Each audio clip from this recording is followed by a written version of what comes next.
Can I take you to Donald Trump, given that many people would not be aware that law professors can nominate someone for the Nobel Peace Prize?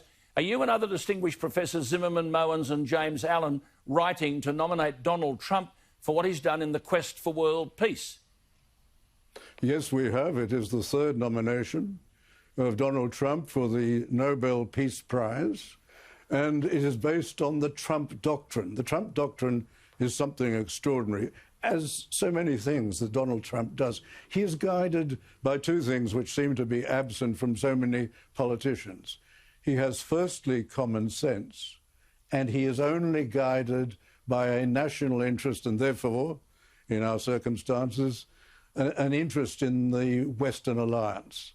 And what he has done with the Trump doctrine is that he has decided that he would no longer have America involved in endless wars, wars which achieved nothing but the killing of thousands of young Americans and enormous debts imposed on America, and nothing solved in the countries in which it is carried on. So he's reducing America's tendency to get involved in any and every war. And then, of course, the peace deal. Yeah, the peace deal between Israel and the United Arab Emirates, 9 other Middle Eastern countries. I mean, if any other president did this, the whole world would be barking Nobel Prize.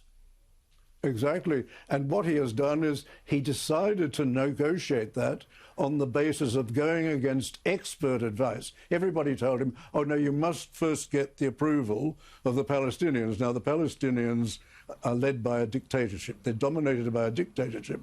They'll never agree to anything. When Yasser Arafat was given almost the world by Bill Clinton, he's found some reason not to accept it. They don't want peace, not the leadership. The people certainly want peace, of course they do.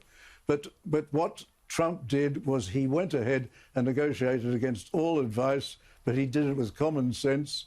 He negotiated directly with the Arab states concerned and Israel and brought them together, and these states are lining up, Arab and Middle Eastern, to join that network of peace which will dominate the Middle East. He's also been the first American president to work out how to make America energy independent of the Middle East. So he's not dependent anymore. America's not dependent anymore on Middle Eastern oil as all previous administrations were. But he's been able to go ahead with this. He's calmed tensions in relation to Korea.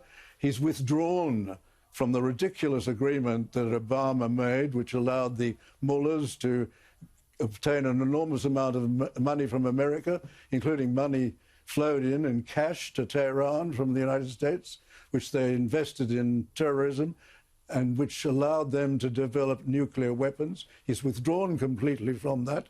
He is really producing peace in the world in a way which none of his predecessors did. Great and he stuff. fully deserves the Nobel Peace Prize. Good on you. Wonderful stuff. And, of course, you omitted to mention there he sensibly withdrew from that ludicrous Paris agreement. Oh, yes. Yes. No, he's the only Western leader who's decided that he will not ruin his country by signing up and complying with the Paris Agreement, which is ridiculous.